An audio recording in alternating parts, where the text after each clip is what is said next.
ചാനലിൻ്റെ ഐക്കണിൽ തൊട്ട് പ്ലേലിസ്റ്റ് സെലക്ട് ചെയ്താൽ ചാനലിൽ ഇതുവരെ പറഞ്ഞിട്ടുള്ള എല്ലാ ഓഡിയോ ബുക്സും കൂട്ടുകാരെ കാത്തിരിക്കുന്നു.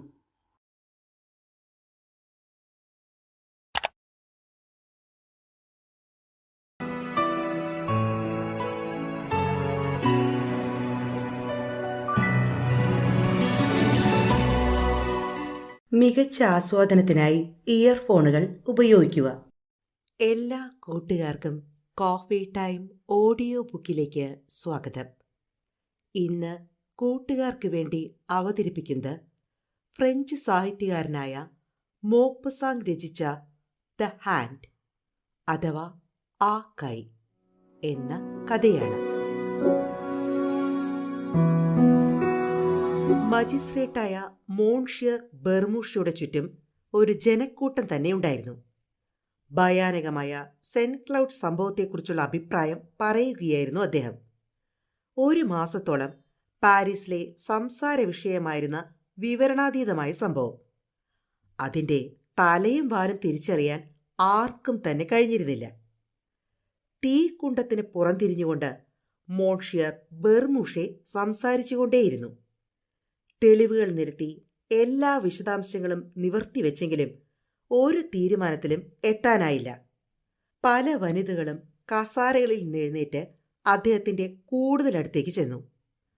ഭാരമുള്ള വാക്കുകൾ ഉതിരുന്ന മജിസ്ട്രേറ്റിൻ്റെ ചുണ്ടുകളിൽ അവരുടെ കണ്ണുകൾ തങ്ങി നിന്നു. അകാരണമായ ഭയം കൊണ്ട് എല്ലാ സ്ത്രീകളുടെയും ഉള്ളിൽ ഭീതി വളർന്നിരുന്നു. അവരിൽ പലരും വിറയ്ക്കുകയും മുരളുകയും ചെയ്യുന്നുണ്ടായിരുന്നു. മറ്റുള്ളവരെക്കാൾ കൂടുതൽ വിളറിയിരുന്നൊരു സ്ത്രീ പെട്ടെന്ന് നിശബ്ദതയെ മുറിച്ചു. ഹോ, അത് ഭീകരമായിരിക്കുന്നു. എന്തോ പ്രകൃതിക്കതീതമായ ശക്തിയാണത്. എന്താണ് സംഭവിച്ചതെന്ന് നാം ഒരിക്കലും അറിയാൻ പോകുന്നില്ല. മജിസ്ട്രേറ്റ് അവരുടെ നേരെ തിരിഞ്ഞു. അതെ മേഡം, അദ്ദേഹം പറഞ്ഞു. എന്താണ് വാസ്തവത്തിൽ സംഭവിച്ചതെന്ന് ഒരുപക്ഷെ നാം ഒരിക്കലും അറിയില്ല. പക്ഷേ ഇപ്പോൾ ഉപയോഗിച്ച ആ വാക്കുണ്ടല്ലോ, പ്രകൃതിക്കതീതം, അതിന് ഈ സംഭവത്തിൽ ഒരു സ്ഥാനവുമില്ല. വളരെ ശ്രദ്ധയോടെ ആസൂത്രണം ചെയ്ത് സമർത്ഥമായി നടത്തിയതിനാൽ നമുക്ക് തിരിച്ചറിയാൻ കഴിയാത്ത ചുറ്റുപാടുകൾ കൊണ്ട് മറച്ച ഒരു കുറ്റകൃത്യമാണത്. ഇതേപോലെ തന്നെ ദുരൂഹമായൊരു കേസ് ഞാൻ അന്വേഷിച്ചിട്ടുണ്ട്. തെളിവുകളില്ലാതെ അവസാനിക്കുകയും ചെയ്തു. ഹോ, എങ്കിൽ അതേപ്പറ്റി പറയൂ. പല വനിതകളും അതിശയം നിറഞ്ഞ ശബ്ദത്തിൽ ഒരുമിച്ച് പറഞ്ഞു. ഒരു മജിസ്ട്രേറ്റിന് ചേർന്ന വരണ്ട ചിരി പാസാക്കിക്കൊണ്ട് മോൺഷിയർ ബെർമൂഷെ തുടങ്ങി. ഞാൻ പറയാൻ പോകുന്ന സംഭവം പ്രകൃത്യാതീതമാണെന്ന് ഒരിക്കൽ പോലും നിങ്ങൾ വിചാരിക്കരുത്. ഞാൻ സാധാരണമായ കാരണങ്ങളിൽ മാത്രമേ വിശ്വസിക്കുന്നുള്ളൂ. വിശദീകരിക്കാനാവാത്തത് എന്ന വാക്കായിരിക്കും പ്രകൃത്യാതീതം എന്നതിനേക്കാൾ നമുക്ക് മനസ്സിലാക്കാൻ പ്രയാസമുള്ള കാര്യങ്ങളെ വിവരിക്കാൻ ഉത്തമം. ഏതായാലും എന്നെ ആകർഷിച്ചത് ഈ സംഭവത്തിൻ്റെ ചുറ്റുപാടുകളാണ്. ശ്രദ്ധിച്ചു കേട്ടോളൂ. അജാക്സിയോയിൽ ഞാൻ മജിസ്ട്രേറ്റായിരുന്ന കാലം. പർവ്വതങ്ങളാൽ ചുറ്റപ്പെട്ട ഉൾക്കടലിൻ്റെ കരയിലുള്ള സുന്ദരമായ ഒരു ചെറിയ പട്ടണം. അവിടെ എൻ്റെ പ്രധാന ജോലി പരസ്പര വഴക്കുകൾ ഒതുക്കുകയായിരുന്നു. അവയിൽ പലതും ഭീകരവും നാടകീയവുമാണ്.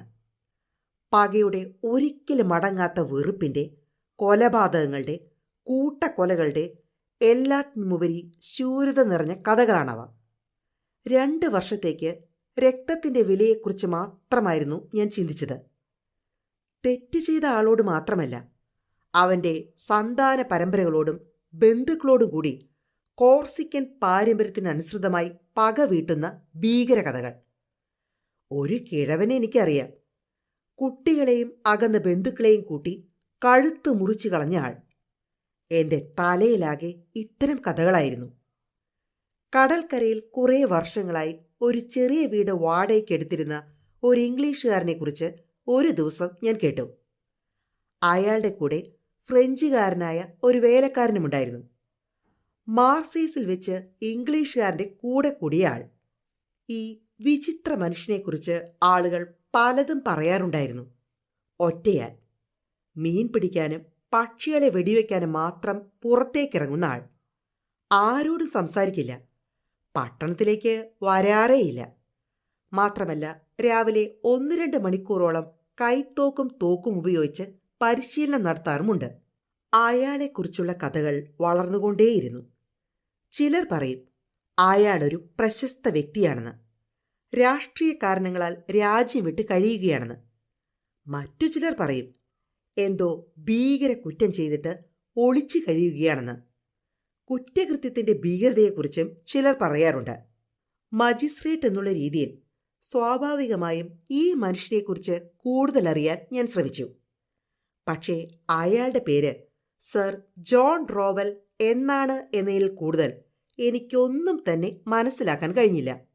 അയാളെ അടുത്ത് നിരീക്ഷിച്ചുകൊണ്ട് തൃപ്തിപ്പെടാൻ മാത്രമേ തൽക്കാലം കഴിഞ്ഞുള്ളൂ. മാത്രമല്ല, സംശയകരമായ യാതൊരു കാര്യവും അയാളെക്കുറിച്ചില്ലായിരുന്നു താനും. ഏതായാലും അയാളെക്കുറിച്ചുള്ള വാർത്തകൾ പരന്നുകൊണ്ടേയിരുന്നു. അത് കൂടുതൽ സ്ഥലങ്ങളിലേക്ക് വ്യാപിച്ചു. അവസാനം ഈ വിദേശിയെ നേരിട്ട് കാണാൻ തന്നെ ഞാൻ തീർച്ചയാക്കി. അതിനായി അയാളുടെ വാസസ്ഥലത്തിനടുത്ത് പക്ഷികളെ വെടിവെക്കാനെന്ന ഭാവേനെ പതിവായി പോകാനും തുടങ്ങി. ഞാൻ ഉദ്ദേശിച്ച അവസരം കിട്ടാൻ കുറേ നാളുകളെടുത്തു. അത് അവസാനം ഒരു പക്ഷിയുടെ രൂപത്തിൽ ആ ഇംഗ്ലീഷുകാരൻ്റെ മൂക്കിന് താഴെ വെടിവെച്ചിട്ടു. എൻ്റെ പട്ടി ആ ചത്ത പക്ഷിയെ കടിച്ചെടുത്ത് കൊണ്ടുവന്നു. ആ പക്ഷിയെയും കൊണ്ട് ഞാൻ നേരെ സർ ജോണിൻ്റെ അടുത്തെത്തി. അതിനെ സ്വീകരിക്കണമെന്ന് അപേക്ഷിച്ചു. മാത്രമല്ല, എൻ്റെ ചീത്ത പെരുമാറ്റത്തിന് മാപ്പ് തരാനും അഭ്യർത്ഥിച്ചു. ചെമ്പിച്ച മുടിയും ചെമ്പൻ മീശയുമുള്ള ഉയരം കൂടി തടിച്ച ശക്തനും സ്വതന്ത്രനുമായ അയാൾ ഒരു ഹെർക്കുലിസ് ആയിരുന്നു. ബ്രിട്ടീഷുകാരൻ്റെ പരുക്കൻ രീതികൾ അയാൾക്കില്ലായിരുന്നു. ഇംഗ്ലീഷ് ശൈലിയിൽ എൻ്റെ സ്വഭാവ മേന്മയ്ക്ക് അയാൾ വളരെ നന്ദി പറഞ്ഞു. 1 മാസം കഴിഞ്ഞപ്പോഴേക്കും ഞങ്ങൾ 5-6 പ്രാവശ്യം സംഭാഷണം ചെയ്തു കഴിഞ്ഞിരുന്നു. ഒരു സായാഹ്നത്തിൽ ഞാൻ ആ വീട്ടുപടിക്കിലൂടെ കടന്നു പോകുമ്പോൾ അയാൾ പൈപ്പും പുകച്ച് തോട്ടത്തിൽ ഒരു കസാരയിലിരിക്കുന്നതായി കണ്ടു. ഞാൻ അഭിവാദ്യം ചെയ്തു. അപ്പോൾ അയാൾ എന്നെ ബിയർ കുടിക്കാനായി ക്ഷണിച്ചു. രണ്ടാമതൊന്ന് ക്ഷണിക്കുന്നതിന് മുമ്പ് തന്നെ ഞാൻ അകത്തേക്ക് കടന്നു ചെല്ലുക തന്നെ ചെയ്തു. ഒരു ഇംഗ്ലീഷുകാരൻ്റെ എല്ലാ മര്യാദകളോടും കൂടി അയാൾ എന്നെ സ്വീകരിച്ചു. ഫ്രാൻസിനെക്കുറിച്ചും കോർസിക്കയെക്കുറിച്ചുമുള്ള തൻ്റെ മതിപ്പ് രേഖപ്പെടുത്തിയെന്ന് മാത്രമല്ല, ആ പ്രദേശത്തെയും അയാൾക്ക് വലിയ ഇഷ്ടമാണെന്ന് പറയുകയും ചെയ്തു. വളരെ ശ്രദ്ധാപൂർവം താൽപ്പര്യം അഭിനയിച്ചുകൊണ്ട് ഞാൻ ജീവിതത്തെയും ഭാവി പരിപാടികളെയും കുറിച്ച് ചോദിച്ചു. അയാൾ ഉടനെ തന്നെ മറുപടിയും പറഞ്ഞു. ആഫ്രിക്കയിലും ഇന്ത്യയിലും അമേരിക്കയിലും ധാരാളം യാത്ര ചെയ്തിട്ടുണ്ടെന്ന കാര്യവും പറഞ്ഞു. അതെ, തീർച്ചയായും ധാരാളം സാഹസിക അനുഭവങ്ങളും എനിക്കുണ്ടായിട്ടുണ്ട്. തുടർന്ന് ഞാൻ വേട്ടയാടുന്നതിനെക്കുറിച്ച് സംസാരിക്കാൻ തുടങ്ങി. അപ്പോഴയാൾ ഹിപ്പോപ്പൊട്ടാമസ്, കടുവ, ആന, എന്തിന് ഗൊറില്ലായെ വരെ വേട്ടയാടുന്നതിനെക്കുറിച്ച് വിചിത്രമായ വിവരങ്ങൾ വിശദീകരിക്കാൻ തുടങ്ങി. അതെല്ലാം അപകടകാരികളായ മൃഗങ്ങളാണ്, ഞാൻ പറഞ്ഞു. അതെ അതെ, അയാൾ ഒരു ചിരിയോടെ തുടർന്നു. പക്ഷേ ഏറ്റവും മോശപ്പെട്ടത് മനുഷ്യനാണ്. നിങ്ങളിപ്പോൾ കേട്ടുകൊണ്ടിരിക്കുന്നത് coffee time audio books YouTube channel. അയാൾ പെട്ടെന്ന് പൊട്ടി പൊട്ടി ചിരിക്കാൻ തുടങ്ങി. ബുദ്ധിമാനായ ഒരു ഇംഗ്ലീഷുകാരൻ്റെ ചിരി. ഞാൻ ധാരാളം മനുഷ്യവേട്ടയും നടത്തിയിട്ടുണ്ട്, അയാൾ തുടർന്ന് പറഞ്ഞു. തുടർന്ന് അയാൾ പലതരം വെടിക്കോപ്പുകളെക്കുറിച്ചായി വിവരണം. പിന്നീട് എന്നെ വീട്ടിനകത്തേക്ക് ക്ഷണിച്ചു. അയാളുടെ പലതരം തോക്കുകൾ കാണിക്കാനായി. സ്വീകരണ മുറിയുടെ ഭിത്തിയിൽ സ്വർണ്ണ കസവ് പിടിപ്പിച്ച ഒരു കറുത്ത പട്ട് തൂക്കിയിരുന്നു. വലിയ മഞ്ഞപ്പൂക്കൾ ആ കറുത്ത തുണിയിൽ കത്തുന്ന തീ പോലെ തോന്നിച്ചു. അത് ജപ്പാൻ തുണിയാണ്, അയാൾ പറഞ്ഞു. അവിടുത്തെ വലിയ അലമാരയിലിരിക്കുന്ന ഒരു വിചിത്ര സാധനം ഞാൻ കണ്ടു. ചതുരത്തിലുള്ള ഒരു ചുവന്ന വെൽവെറ്റിൽ എന്തോ കറുത്തൊരു സാധനം. വ്യക്തമായും എനിക്കത് കാണാമായിരുന്നു. ഞാൻ അടുത്തേക്ക് ചെന്ന് നോക്കി. അതൊരു കൈയായിരുന്നു. മനുഷ്യൻ്റെ കൈയ്യ്. അസ്ഥികൂടത്തിൻ്റേതല്ല, വൃത്തിയുള്ള പക്ഷേ ഉണങ്ങിക്കറുത്ത ഒരു കൈയ്യ്. മഞ്ഞ നഖങ്ങളുള്ള മസിലുകൾ തെളിഞ്ഞു കാണാവുന്നത്. അതിൽ ഉണങ്ങിപ്പിടിച്ച രക്തവും. മുൻകൈയുടെ പകുതി വെച്ച് നല്ല ഭംഗിയായി കോടാലി കൊണ്ടോ മറ്റോ ആ വൃത്തികെട്ട സാധനത്തിന്റെ മണിബന്ധത്തിൽ ഒരു ഇരുണ്ട ചങ്ങലയിട്ട് ബന്ധിച്ച് അതിനെ ഭിത്തിയിലുള്ള ഒരു വളയത്തിൽ പിടിപ്പിച്ചിരിക്കുന്നു. ആനയെ ബന്ധിപ്പിക്കാൻ പറ്റിയ ചങ്ങല. അതെന്താണ്? ഞാൻ ചോദിച്ചു. അതാണെൻ്റെ ഏറ്റവും മോശപ്പെട്ട ശത്രു. ഇംഗ്ലീഷുകാരൻ ശാന്തനായി മറുപടി പറഞ്ഞു. അയാളൊരു അമേരിക്കക്കാരനായിരുന്നു. അയാളുടെ കൈ ഒരു വെട്ടുകത്തി കൊണ്ട് വെട്ടിയെടുത്ത് തൊലി മൂർച്ചയുള്ള കല്ലിൽ ഉരച്ചു കളഞ്ഞ് സൂര്യപ്രകാശത്തിൽ ഒരാഴ്ച ഉണക്കിയെടുത്തു. അതെൻ്റെ ഭാഗ്യം കൊണ്ട് മാത്രമായിരുന്നു. ഒരു തെറ്റുമില്ല. ഞാൻ ആ മനുഷ്യാവശിഷ്ടത്തെ തൊട്ടുനോക്കി. ഒരു ഭീമാകാരനായ മനുഷ്യൻ്റേതായിരുന്നു അത്. വിരലുകൾ വളരെ വലുത്. വളരെ വലിയ വിരൽ ബന്ധങ്ങളിൽ തൊലി അപ്പോഴുമുണ്ടായിരുന്നു. ആ മുറിഞ്ഞ കൈയ്യ് ഒരു ഭീമാകാരമായ കാഴ്ച തന്നെയായിരുന്നു. ഏതോ മൃഗീയമായ പ്രതികാരത്തിൻ്റെ ഭയാനകമായ ഓർമ്മ. അയാൾ അതിശക്തനായിരുന്നു തോന്നുന്നു, ഞാൻ ചോദിച്ചു. ഓ, അതെ അതെ, ഇംഗ്ലീഷുകാരൻ ശാന്തതയോടെ തുടർന്നു. പക്ഷേ ഞാൻ അതിലും ശക്തനായിരുന്നു. അതിനെ ഞാനൊരു ചങ്ങലയിട്ട് തളച്ചിട്ടിരിക്കുകയാണ്. ഞാൻ വിചാരിച്ചു അയാൾ തമാശ പറയുകയാണെന്ന്. ഏതായാലും ഇപ്പോഴതിനെ ചങ്ങലക്കിടേണ്ട കാര്യമില്ല. ആ കൈ ഓടിപ്പോകാനൊന്നും പോകുന്നില്ല, സർ ജോൺ ഗൗരവത്തോടെ പറഞ്ഞു. അത് എല്ലായ്പ്പോഴും രക്ഷപ്പെടാൻ ശ്രമിക്കുകയാണ്. അതുകൊണ്ട് അതിന് ചങ്ങല കൂടിയേ കഴിയൂ. ഞാൻ അയാളെ തുറിച്ചു നോക്കി. അയാൾക്ക് ഭ്രാന്താണോ അതോ തമാശയാണോ എന്ന് അത്ഭുതപ്പെട്ടു പോയി. പക്ഷേ ആ മുഖം മനസ്സിലാക്കാൻ കഴിയാത്ത വിധം ശാന്തവും മൃദുലവുമായിരുന്നു. ഞാൻ ആ വിഷയം മാറ്റി. അയാളുടെ തോക്കുകളെ പുകഴ്ത്താൻ തുടങ്ങി. അവിടെ പലയിടത്തായി 3 നിറത്തോക്കുകൾ കിടക്കുന്നത് ഞാൻ കണ്ടു. ആ മനുഷ്യൻ എല്ലായ്പ്പോഴും ആക്രമണ ഭീതിയിലാണ് ജീവിക്കുന്നത് എന്നതിൻ്റെ തെളിവ്.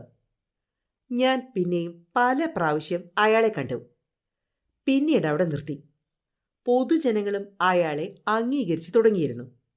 തന്മൂലം അയാളെ ആരും തന്നെ ശ്രദ്ധിക്കാതെയായി. ഏകദേശം 1 വർഷം കഴിഞ്ഞപ്പോൾ നവംബറിലെ ഒരു പ്രഭാതത്തിൽ എൻ്റെ ഭൃത്യൻ എന്നെ വിളിച്ചുണർത്തി. സർ ജോൺ റോവലിനെ കഴിഞ്ഞ രാത്രിയിൽ ആരോ കൊന്നു എന്നറിയിച്ചു. 1/2 മണിക്കൂർ കഴിഞ്ഞ് പോലീസ് സൂപ്രണ്ടും മറ്റുമായി ആ ഇംഗ്ലീഷുകാരൻ്റെ വീട്ടിൽ ഞാനെത്തി.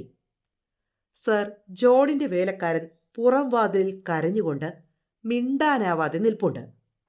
ആദ്യം അവനെയാണ് ഞാൻ സംശയിച്ചത്. പക്ഷേ അവൻ നിരപരാധിയായിരുന്നു. കൊലയാളിയെ ഒരിക്കലും കണ്ടുകിട്ടിയതേയില്ല. സ്വീകരണ മുറിയിൽ കയറിയുടൻ ഞാൻ കണ്ടത് മുറിക്ക് നടുവിൽ തറയിൽ മലർന്നു കിടക്കുന്ന ശവശരീരമായിരുന്നു. സർ ജോണിൻ്റെ കോട്ട് കീറിപ്പറിഞ്ഞ് കോട്ടിൻ്റെ ഒരു കൈ അപ്പാടെ കീറിയെടുത്ത് കളഞ്ഞിരിക്കുന്നു. ഒരു വലിയ വഴക്കിൻ്റെ എല്ലാ തെളിവുകളും. ഇംഗ്ലീഷുകാരനെ ഞെക്കിക്കൊന്നതാണ്. ആ തുടുത്ത വീർത്ത മുഖം ഭീകരമായിരുന്നു. ആ ഭാവമോ ഭയാനകമായ ഭീതിയുടെയും. പല്ലിനടിയിൽ അയാൾ എന്തോ കടിച്ചു പിടിച്ചിരുന്നു.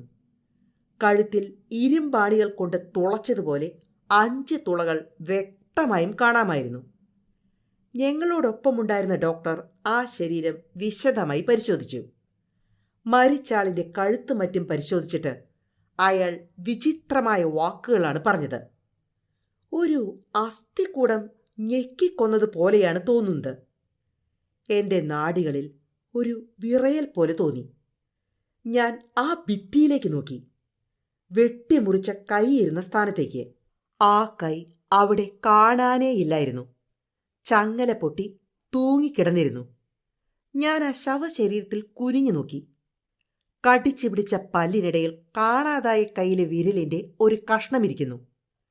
ഞങ്ങൾ വളരെ വിശദമായ പരിശോധനകളും തിരച്ചിലും നടത്തി. ഒന്നും തന്നെ കണ്ടുകിട്ടിയില്ല.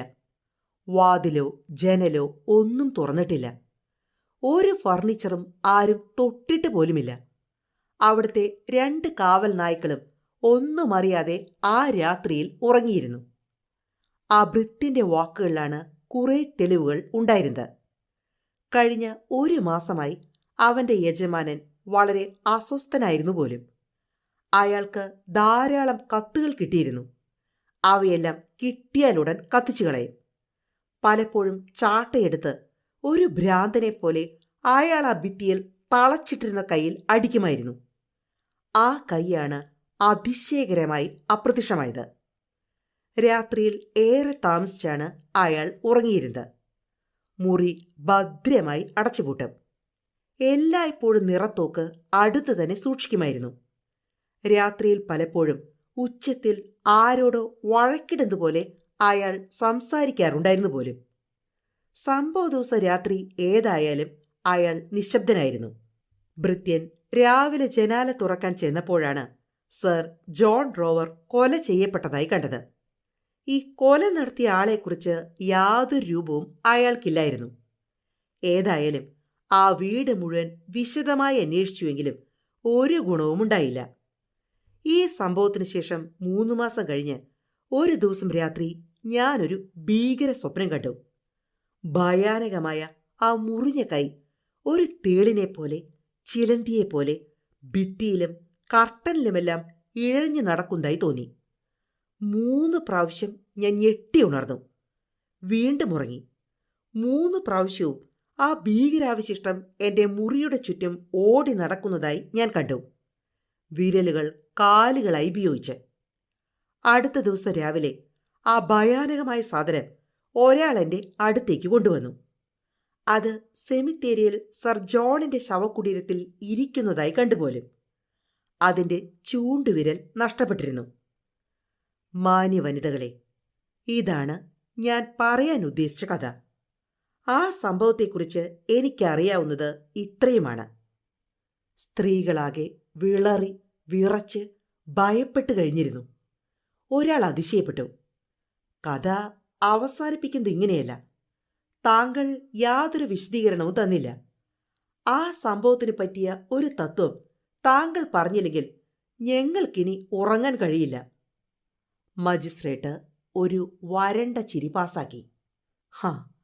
എന്റെ ഭയം ഞാൻ നിങ്ങളുടെ സ്വപ്നങ്ങളുടെ ഭീകരത നഷ്ടപ്പെടുത്തുമെന്നാണ്. എന്റെ തത്വം വളരെ ലളിതമാണ്. ആ കൈയിന്റെ യഥാർത്ഥ അവകാശി മരിച്ചിട്ടില്ലായിരുന്നു. അയാൾ നഷ്ടപ്പെട്ട കൈയിനായി മടങ്ങി വന്നു. പക്ഷേ എങ്ങനെയാണ് അയാൾ അത് സാധിച്ചതെന്ന് എനിക്കൊരു രൂപവുമില്ല. ഏതായാലും അത് ഒരു വൈരാഗ്യത്തിന്റെ പകപോക്കലിന്റെ കഥയാണ്. വനിതകളിൽ ഒരാൾ മുറുമുറുത്തു. അല്ലല്ല, വിശദീകരണം അതാവില്ല. മജിസ്ട്രേറ്റ് ചിരിച്ചുകൊണ്ട് ഉപസംഹരിച്ചു. ഞാൻ നേരത്തെ തന്നെ പറഞ്ഞു, എന്റെ വിശദീകരണം നിങ്ങൾക്കിഷ്ടപ്പെടില്ലെന്ന്. മോപ്പസാങ് രചിച്ച ദ ഹാൻഡ് അഥവാ ആ കൈ എന്ന ഇന്നത്തെ കഥ എല്ലാ കൂട്ടുകാർക്കും ഇഷ്ടമായി എന്നു തന്നെ കരുതുന്നു. അടുത്ത തവണ ഞാൻ എത്തും വരെ എല്ലാ കൂട്ടുകാർക്കും നന്ദി, നമസ്കാരം.